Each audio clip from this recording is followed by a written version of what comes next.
Hello, എല്ലാവർക്കും നമസ്കാരം. എല്ലാവർക്കും നമ്മുടെ പുതിയൊരു വ്ളോഗിലേക്ക് സ്വാഗതം. അപ്പോൾ അത് രാവിലെ തന്നെ എഴുന്നേറ്റ് അത്യാവശ്യം 6 മണിക്കായിട്ടാട്ടോ ഇപ്പോൾ എഴുന്നേൽക്കണുള്ളൂ. തലേദിവസം തന്നെ ചോറ് തിളപ്പിച്ച് ഇറക്കി വെച്ചിട്ടുണ്ടാവും. അത് രാവിലെ തന്നെ വാർത്ത് വെച്ചിട്ടുണ്ട് കേട്ടോ. പിന്നെ രാവിലത്തെ ഉപ്പേരിക്കുള്ളതൊന്നും നല്ല അരിഞ്ഞിട്ടൊന്നും ഉണ്ടായിരുന്നില്ല.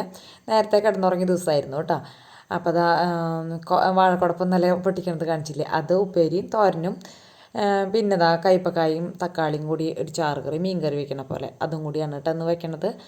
ഇപ്പോഴും ഞാൻ എന്താ പറയുക, ബ്രേക്ക്ഫാസ്റ്റ് ഒന്നും ഉണ്ടാക്കണില്ല കേട്ടോ. 10 കിലോ അരി പൊടിപ്പിച്ച് വെച്ചപ്പോൾ എനിക്ക് അന്ന് തുടങ്ങിയതാണ് വയ്യായ. ഇതുവരെ ശരിയായിട്ടില്ല.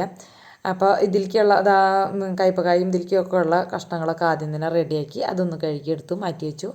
അപ്പോഴേക്കും ഈ വാഴക്കുടപ്പനൊന്ന് റെഡിയാക്കാമെന്ന് ചോദിച്ചു. അത് ആദ്യം അടുപ്പത്തേക്ക് ഇടാന്ന് വെച്ചാൽ അത് എല്ലാവർക്കും ഇഷ്ടമുള്ളതാണ്. അപ്പം ഞാൻ അത് ആദ്യം ആവാണ്ട് വേണ്ടാന്ന് വിചാരിച്ചിട്ട് ഞാനത് വേഗം തന്നെ തോല് പൊളിച്ച് കളഞ്ഞു കേട്ടോ. പൊളിച്ച് കളഞ്ഞിങ്ങാട്ട് എല്ലാവർക്കും അറിയാവുന്നതല്ലേ, അത് ആ വെള്ള കളർ ആവണ വരെ പൊളിച്ച് കളഞ്ഞിട്ട് ബാക്കിയുള്ളതാണ് നമുക്ക് അരിയാൻ പറ്റുള്ളൂ. അതുപോലെ നടുവിലത്തെ ആ കൂഞ്ഞ ഭാഗവും കളയണം. ഇത് ഏതെങ്കിലും പുതിയ കുട്ടികൾ കാണുന്നുണ്ടെങ്കിൽ എന്തെങ്കിലും വെച്ചിട്ട് ഒന്ന് പറഞ്ഞു എന്നുള്ളൂ കേട്ടോ. അത് പൊളിച്ച് കളഞ്ഞിങ്ങാട്ട് ഞാനത് അരിയാൻ നിൽക്കുകയാണ്. പിന്നെ ചാറ് കറിയും കൂടിയാണ് കേട്ടോ വെക്കേണ്ടത്. ചായക്കുള്ള വെള്ളമൊക്കെ അതിനിടയ്ക്ക് തന്നെ അടുപ്പത്തേക്ക് വെച്ചിട്ടുണ്ട് കേട്ടോ. അതിനിടയ്ക്ക് ചായ അവലൊക്കെ ഉണ്ടായിരുന്നു, ഞാനത് കാണിച്ചില്ല എന്ന് മാത്രം. പിന്നെ ഡ്രസ്സ് മാറാത്ത കാരണമാണ് എന്നെ കാണിക്കാത്തത് കേട്ടോ. അത് കൂട്ടുകാർക്ക് അറിയാമല്ലോ. ഓടി വന്ന് ഡ്രസ്സ് മാറുന്ന കറണ്ട് വന്നു കേട്ടോ. ഇത്ര നേരം കറണ്ട് പോയി കഴിഞ്ഞ് ഞാൻ ശബ്ദം കൊടുക്കുമ്പോഴേ പെട്ടെന്ന് കറണ്ട് വന്നപ്പോൾ അവിടെ ഒരു ഞെട്ട് ചെയ്ത് കേട്ടോ. ഞെട്ടിയാവോലെ എന്തെങ്കിലും ആവട്ടെ. അപ്പം നമുക്ക് എന്തായാലും ഈ വാഴക്കുടപ്പൻ അരിഞ്ഞ് കുറച്ച് അരിഞ്ഞ് കഴിഞ്ഞപ്പോൾ ചേട്ടൻ പറഞ്ഞു, ചേട്ടൻ അരിയാന്നും പറഞ്ഞത് വാങ്ങിച്ചു കേട്ടോ. അപ്പം ഞാൻ പിന്നെ വിചാരിച്ചു എന്നാൽ ചാറുകറി തന്നെ ആദ്യം അടുപ്പത്തേക്ക് ഇടാമെന്ന് ചോദിച്ചു. ആ കയ്പ്പക്കായും തക്കാളിയും സവോളയും ഇഞ്ചിയും പച്ചമുളകും കറിവേപ്പിലും ഒരു കുടംപുളിയും പിന്നെ ഉപ്പ് മഞ്ഞൾപ്പൊടി ഇത്ര ഇട്ടുങ്ങാട്ട് മിക്സ് ചെയ്ത് വെച്ചിട്ടുണ്ട്. പിന്നെ അതാ നാളികേരത്തിലേക്ക് മല്ലിപ്പൊടിയും മുളക് പൊടിയും കൂടി അരച്ചിങ്ങാട്ട് അതും കൂടി ചേർത്ത് ഇതും കൂടി ചേർത്തുങ്ങാട്ട് മിക്സ് ചെയ്ത് ആവശ്യത്തിനുള്ള ലൂസാക്കി അടുപ്പത്തേക്ക് വെക്കുകയാണ് കേട്ടോ.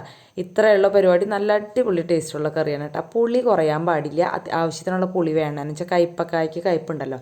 അപ്പോൾ അത് അടുപ്പത്ത് വെച്ചിട്ട് വേഗം വാഴക്കുടപ്പനും കൂടി അരിഞ്ഞ് ചേട്ടപ്പയ്ക്ക് തന്നു. അപ്പം ഞാൻ ആദ്യം തന്നെ ചീനിച്ചട്ടി വെച്ചിങ്ങാട്ട് ചുവന്നുള്ളിയും വെളുത്തുള്ളിയും കറിവേപ്പിലൊക്കെ ഇട്ടിട്ട് ചൂടാക്കാൻ വെച്ചിട്ടുണ്ട് കേട്ടോ. അപ്പോഴേക്കും ഇതിൻ്റെ ഈ നാരുകളൊക്കെ കളയണ്ടേ. പപ്പടം കോലിൻ്റെ ബാക്ക് ഭാഗം കൊണ്ട് ഞാൻ ഒന്ന് ആക്കി ഇങ്ങനെ എന്താ പറയുക ഇതേപോലെ ആക്കിങ്ങാട്ട് പിന്നെ അതിങ്ങനെ എടുത്ത് കളയാണ് കേട്ടോ. ഇതൊക്കെ എല്ലാവർക്കും അറിയുണ്ടാവും, ഞാനിങ്ങനെ പറഞ്ഞു പോകണമെന്ന് മാത്രമല്ല കേട്ടോ. അതേതെങ്കിലും ചെറിയ കാര്യങ്ങൾക്ക് അങ്ങനെയൊക്കെ അറിയാത്തുണ്ടെങ്കിലോ വെച്ചിട്ട്. പിന്നെ ഇത് കഴുകുമ്പോൾ എന്തായാലും നമ്മൾ അരിഞ്ഞിട്ട് തന്നെയാണ് കഴുകാൻ പറ്റില്ല, അതിനൊരു കറയൊക്കെ ഉണ്ടാവില്ല. അപ്പോൾ അതൊരു ഇത്തിരി നേരം വെള്ളത്തിലിട്ടൊക്കെ വെച്ചിട്ടുണ്ടായിരുന്നു. അത് കഴിഞ്ഞിട്ട് ഈ അരിപ്പുള്ള പാത്രത്തിൽ കഴുകുമ്പോൾ അധികമൊന്നും നമുക്കങ്ങനെ താഴത്തേക്ക് പോവില്ല കേട്ടോ. നമ്മുടെ കൈ മാത്രം വെച്ചിട്ടുണ്ടെങ്കിൽ എന്തായാലും അതൊക്കെ താഴത്തേക്ക് പോകും. 3-4 പ്രാവശ്യം കഴുകിയെടുക്കണം, അപ്പോഴാണ് അതിൻ്റെ ആ കറ അങ്ങോട്ട് പോവുള്ളൂ. ചേട്ടൻ്റെ ചോറ് മാത്രം തലേദിവസം കഴുകില്ല കേട്ടോ. അപ്പം ഞാൻ വെറുതെ ഒന്ന് കഴുകി തരാൻ പറഞ്ഞിട്ടുണ്ട്. അപ്പോൾ അത് മുറ്റത്ത് കൊണ്ടേക്ക് കഴുകി തരും. അപ്പോൾ അത് ചുവന്നുള്ളിയും വെളുത്തുള്ളിയും കറിവേപ്പിലൊക്കെ നന്നായിട്ട് ഫ്രൈ ആയിട്ട് അതിലേക്ക് 3-4 കാന്താരി മുളകും കൂടി ഇട്ടു. നിർബന്ധമൊന്നുമില്ല, കയ്യിലുണ്ടെങ്കിൽ ഇടുകയാണെങ്കിൽ ഒരു ടേസ്റ്റാണ് കേട്ടോ. അതിലിത്തിരി മഞ്ഞൾപ്പൊടിയും അതുപോലെ തന്നെ ചതച്ച മുളകും കൂടി ഇട്ടിട്ട് നന്നായിട്ട് മൂപ്പിച്ചെടുക്കണം കേട്ടോ. അപ്പോഴേക്കും നമ്മുടെ ചാറ് കറിയൊക്കെ തിളച്ചിട്ടുണ്ട്. നന്നായിട്ട് തിളച്ച കയ്പ്പക്കായ വെന്തുണ്ടോ നോക്കിയാൽ മതി, വേറെ ഒന്നും നോക്കാനില്ല അതിൽ. തക്കാളിയൊക്കെ പിന്നെ വേവുമല്ലോ.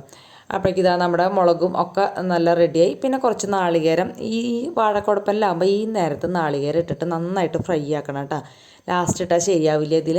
എന്നിട്ട് നന്നായിട്ട് ഫ്രൈ ആക്കിയതിന് ശേഷം നമ്മുടെ വാഴക്കുടപ്പൻ അരിഞ്ഞത് ഇട്ട് കൊടുത്ത് നന്നായിട്ടൊന്ന് മിക്സ് ചെയ്ത് മൂടി വെച്ച് വേവിക്കണം.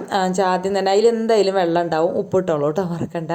അതിലെന്തായാലും വെള്ളം ഉണ്ടാവും. അപ്പോൾ അതൊന്ന് നന്നായിട്ടൊന്ന് മിക്സ് ചെയ്തതിന് ശേഷം മൂടി വയ്ക്കുക. 2-3 മിനിറ്റൊക്കെ മൂടി വയ്ക്കുമ്പോഴേക്കും അതിൽ നിന്നൊക്കെ വെള്ളം ഇറങ്ങി വരും. അപ്പോൾ പിന്നെ തുറന്ന് വെച്ച് ഒന്നും കൂടി മിക്സ് ചെയ്ത് വിടർത്തിയിട്ടിട്ട് ആ വെള്ളം വറ്റുന്ന വരെ ഹൈ ഫ്ലെയിമിൽ കത്തിക്കുക കേട്ടോ. വെള്ളം വറ്റിയതിന് ശേഷം ചെറിയ തീയിലിട്ടിട്ട് നന്നായിട്ട് വാട്ടിയെടുത്താൽ മതി. എന്ന് വെച്ചാൽ വെള്ളത്തിൽ കിടന്ന് ചെറിയ തീയിൽ കിടന്നുണ്ടെങ്കിൽ അത് ടേസ്റ്റ് ഉണ്ടാവില്ല. വെള്ളം പെട്ടെന്ന് ഹൈ ഫ്ലെയിമിലേക്ക് ഇട്ടിട്ട് വറ്റിച്ചെടുക്കുക. എന്നിട്ട് മീഡിയം ഫ്ലെയിമിൽ അല്ലെങ്കിൽ ലോ ഫ്ലെയിമിലോ ഒക്കെ ഇട്ടിട്ട് നല്ല വാട്ടി അങ്ങോട്ട് എടുക്കുക കേട്ടോ. അടിപൊളി ടേസ്റ്റാണ്. ഇവിടെ തികഞ്ഞില്ല ഇന്ന്. അപ്പോഴേക്കും കയ്പ്പക്കായ ഞാൻ ഒരു ഉള്ളിയൊക്കെ അരിഞ്ഞ് ഉള്ളിയും കറിവേപ്പിലയും കൂടി അരിഞ്ഞിങ്ങോട്ട് ഫ്രൈ ആക്കി അതിൽ ചേർത്ത് കൊടുത്തു കേട്ടോ. ഈ ഒരു കറി എനിക്ക് മഞ്ഞ കളറാണ് കേട്ടോ ഇഷ്ടം, അത് കാരണം മുളക് പൊടിയൊന്നും ആക്കിയില്ല. അപ്പോൾ ഇത്ര നേരം വേഗം ചെയ്യായിരുന്നു. ഞാൻ പറയില്ല, 6 മണിയൊക്കെ കഴിഞ്ഞിട്ടാണ് ഞാൻ എഴുന്നേറ്റത്. അപ്പോൾ പിന്നെ 6:30 അങ്ങോട്ട് ആകുമ്പോഴേക്കും ഫുഡ് ആവണ്ടേ, ഈ കറികളാവണ്ടേ. അതിന് വേണ്ടിയിട്ട് തിക്ക് നിരക്കാർന്നപ്പോൾ എടുത്തുകൊണ്ട് വന്ന സാധനങ്ങളൊക്കെ അവിടെ നിരത്തി വെച്ചിട്ടാണ്. പിന്നെ വേസ്റ്റ് കൊണ്ട് കളയണം. അപ്പോൾ വേസ്റ്റ് അവിടെ ഇരുന്ന ആദ്യം തന്നെ നമ്മൾ അടുക്കള വെടുപ്പാക്കുമ്പോൾ വേസ്റ്റ് കളഞ്ഞാലാണ് റെഡി ആവുള്ളൂ അല്ലേ. അപ്പം ഞാൻ ആ വേസ്റ്റ് ഒന്ന് കൊണ്ട് കളഞ്ഞതാട്ടോ. ആ വാഴയുടെ കടയ്ക്ക് കൊണ്ടിടുള്ളൂ, അല്ലാണ്ട് ഇപ്പോൾ വേറെ ഒന്നും ചെയ്യുന്നില്ല. പച്ചക്കറി വേസ്റ്റ് എന്ന് വെച്ചാൽ നമ്മളൊരു പാത്രത്തിലാക്കി ഇങ്ങനെ മണ്ണ് കമ്പോസ്റ്റ് വളമാക്കില്ലേ, അങ്ങനെ ചെയ്യും. ഇതൊക്കെ അവിടെ കൊണ്ടിട്ടുണ്ടെങ്കിൽ നമ്മുടെ കാക്കകളും കോഴികളും അപ്പുറത്തെ വീട്ടിൽ കോഴിയൊക്കെ ഉണ്ട്, അവരൊക്കെ വന്ന് അത് ഫുഡ് അടിച്ചോളൂ കേട്ടോ. അപ്പോൾ അതൊക്കെ കൊണ്ടിട്ട് കളഞ്ഞ് പിന്നെ അത് മുളക് പൊടിയും മല്ലിപ്പൊടിയും എല്ലാ സാധനങ്ങളും അവിടെ ഇരിക്കുന്നുണ്ട്. അതുപോലെ തന്നെ നമ്മുടെ പാത്രങ്ങളും ഒക്കെ അവിടെ ഇരിക്കുന്നുണ്ട് കേട്ടോ. അപ്പോൾ അതൊക്കെ വേഗം വേഗം അതിൻ്റെ സ്ഥാനത്തേക്ക് അങ്ങോട്ട് വെച്ചിട്ടുണ്ടെങ്കിൽ 5 മിനിറ്റ് മതിയാവും നമുക്കതൊക്കെ ഒന്ന് എടുത്ത് വെക്കാനായിട്ട്. അപ്പോൾ അങ്ങനെ അത് വേഗം വേഗം കൊണ്ടുവയ്ക്കാനായിട്ടോ. മസാല ബോക്സൊക്കെ വാങ്ങിക്കണം വെച്ചാൽ കുറേ സാധനങ്ങളൊക്കെ ചെറുത് വാങ്ങിക്കാനുണ്ട് കേട്ടോ. അതിന് ഒരു ടൈമിൽ ഒറ്റയടിക്ക് തൃശ്ശൂർക്ക് അങ്ങനെ പോകുമ്പോൾ വാങ്ങിക്കണം എന്ന് വിചാരിക്കുന്നത്. ഫ്ലിപ്പിൽ ഓർഡർ ചെയ്യാം, പക്ഷേ വാങ്ങിക്കാൻ ഭയങ്കര ബുദ്ധിമുട്ടാണ്. ഫ്ലിപ്പിൽ ഓർഡർ ചെയ്തിട്ടുണ്ടെങ്കിൽ നമ്മളെ വീട്ടിൽ ആളില്ലല്ലോ, അത് കാരണം കൊണ്ട് തന്നെ ഭയങ്കര ബുദ്ധിമുട്ടായിട്ട് എനിക്ക് തോന്നുന്നത്. അപ്പോൾ എപ്പോഴെങ്കിലും എന്താ പറയുക മുടക്കുള്ളപ്പോഴോ അങ്ങനെ, ഓണത്തിനാണ് കഴിഞ്ഞ പ്രാവശ്യം പോയത്, പിന്നെ അങ്ങനെ ഇനിയിപ്പോൾ മുടക്ക് കിട്ടുന്നത് എന്നാന്നൊന്നും അറിയില്ല. അപ്പോൾ പോകുമ്പോൾ എന്തായാലും വാങ്ങിക്കണം. പിന്നെ അതാ ചോറൊക്കെ ഒതുക്കി വെച്ച് പിന്നെ അത് അവിടേക്ക് ഒന്ന് തുടച്ചിടാണ് കേട്ടോ. ഇത്രയുള്ള പരിപാടികൾ. പിന്നെ വലിയ ഡീപ്പ് ക്ലീനിങ് ഒന്നും ഇന്ന് ചെയ്യാൻ നിന്നില്ല. വെച്ചാൽ തലേദിവസമൊക്കെ വൈകുന്നേരമല്ലേ മുറ്റമൊക്കെ അടിച്ചു വാരിയൊക്കെ തുടച്ചിട്ടത്, അത് കാരണം തന്നെ വലിയ പണികളൊന്നും ഇല്ല. വേറെ ക്ലീനിങ്ങുകളൊന്നും വേറെ ഒന്നും ചെയ്യണമെന്നില്ല കേട്ടോ. പിന്നെ ഇതാ ശ്രീകുട്ടനുള്ള ചോറ് പാർത്താണ്. ചേട്ടാ അതിനിടയ്ക്ക് തന്നെ ചോറാക്കി ഇങ്ങോട്ട് പോയിട്ടുണ്ടായിരുന്നു. ഫുഡ് കഴിക്കലൊക്കെ അതിൻ്റെ ഇടയിൽ കഴിച്ചിട്ടുണ്ടായിരുന്നു കേട്ടോ. ഞാൻ ആ വെടുപ്പാക്കണതിൻ്റെ ഇടയിൽ തന്നെ പിന്നെ ബുദ്ധിമുട്ടിക്കാന്നില്ല. ഇപ്പോൾ ശ്രീകുട്ടന് ഇപ്പോൾ ചെറിയ ബാഗ് കൊണ്ടുപോകണം എന്ന് പറഞ്ഞുകൊണ്ട് അധികം പാത്രങ്ങൾ വേണ്ടെന്ന് പറഞ്ഞു. അപ്പം ഞാൻ പിന്നെ ഉപ്പേരി ചോറിലിട്ട് ചാറുകറി വേറെ ആക്കിയിട്ടാണ്.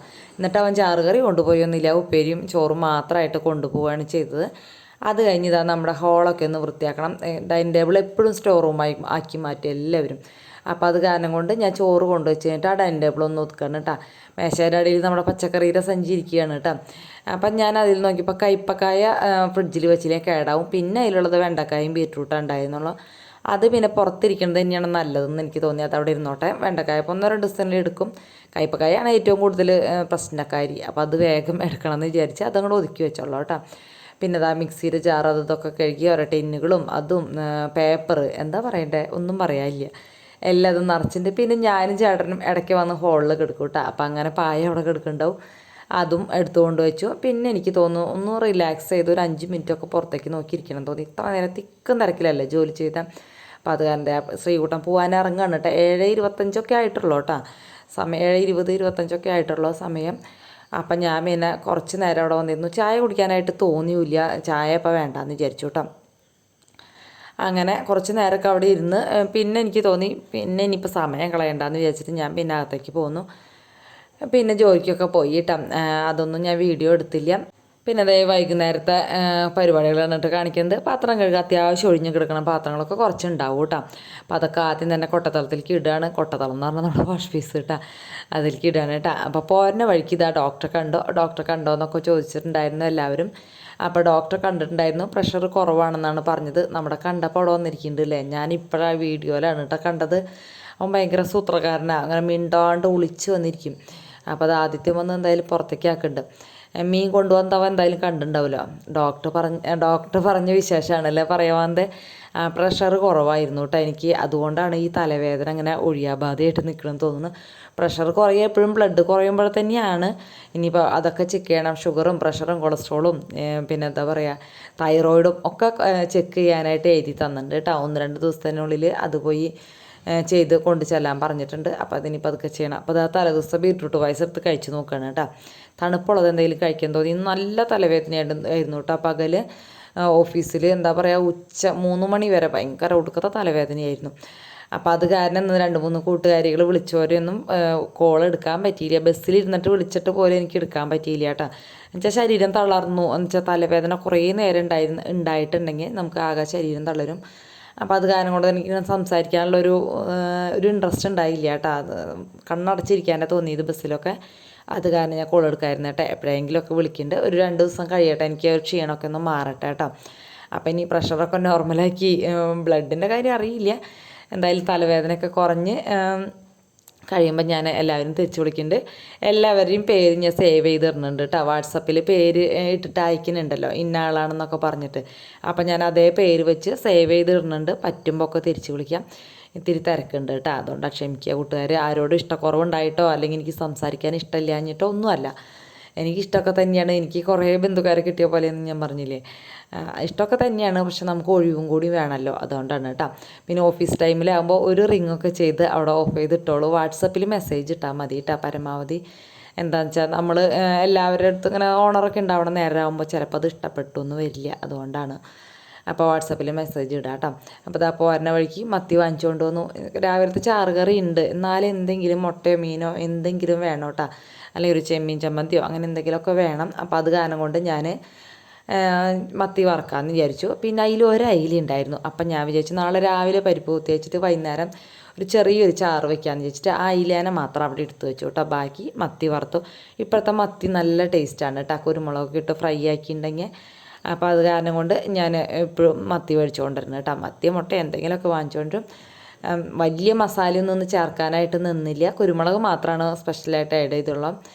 എനിക്ക് വയ്യായിരുന്നു ഞാൻ പറഞ്ഞില്ല. അത് കഴിഞ്ഞ് വേഗം വറക്കാനായിട്ട് വെച്ചു. ശ്രീകുട്ട അവിടെ പാത്രങ്ങളൊക്കെ കഴുകി തരുന്നുണ്ട് കേട്ടോ എനിക്ക്. അപ്പോൾ അവനെ ഷൂട്ട് ചെയ്തിട്ട് ഞാൻ ചോദിച്ചപ്പോൾ വേണ്ടാന്ന് പറഞ്ഞു. അപ്പോൾ പിന്നെ ഇനി ഇഷ്ടക്കുറവുണ്ടെങ്കിൽ വേണ്ടാന്ന് വെച്ചിട്ട് ഞാനത് ഷൂട്ട് ചെയ്തില്ല. അത്യാവശ്യം പാത്രങ്ങളുണ്ടായിരുന്നു കേട്ടോ. പാവം പഠിക്കാനുണ്ടെന്നും പറയുന്നുണ്ടായിരുന്നു. പക്ഷേ എനിക്ക് അധികം നേരം നിൽക്കാൻ പറ്റില്ല. വേഗം ഫുഡ് കഴിക്കാനുള്ളത് മാത്രം തയ്യാറാക്കിയിട്ട് പോയി ഒന്ന് കുറച്ച് നേരം കിടന്നിട്ടൊക്കെ വേണം ഇന്ന് എഡിറ്റ് ചെയ്യാമെന്ന് വിചാരിച്ചു. വായതോരാതെ അങ്ങനെ സംസാരിക്കാറേ. എന്നിട്ട് ആ ചോറ് അത്യാവശ്യം ഉണ്ടായിരുന്നു കേട്ടോ. ഇപ്പം എന്നും ചോറ് കൂടുതലാവുക, എന്താ വെച്ചാൽ പലഹാരം ഉണ്ടാക്കണില്ലല്ലോ, ഇനി ചോറ് കുറയണ്ട എന്നുള്ളൊരു തോന്നലുകൊണ്ട് എപ്പോഴും അരി കൂടുതലിട്ടിട്ടാന്ന് തോന്നുന്നുണ്ട്. അപ്പോൾ അതാ വൈകുന്നേരത്തെ രാവിലത്തെ നമ്മുടെ കയ്പ്പക്ക മീൻകറിയും അതുപോലെ തന്നെ മത്തി വറുത്തതാണ് കേട്ടോ വൈകുന്നേരം ഉണ്ടായിരുന്നത്. അപ്പോൾ അത് ആദ്യത്തെ സ്കൂളിലെ വിശേഷങ്ങളും എന്തൊക്കെയോ കാര്യങ്ങൾ നടക്കാനുള്ളതുണ്ട്, അതൊക്കെ പറയാണ്. പിന്നെ സബ്സ്ക്രൈബ് ചെയ്യാൻ മറന്നു പോയില്ലല്ലോ കൂട്ടുകാരും. അതുപോലെ തന്നെ ലൈക്ക് അടിക്കാൻ മറക്കരുത് കേട്ടോ. അപ്പോൾ ഓക്കെ, നാളെ കാണാം.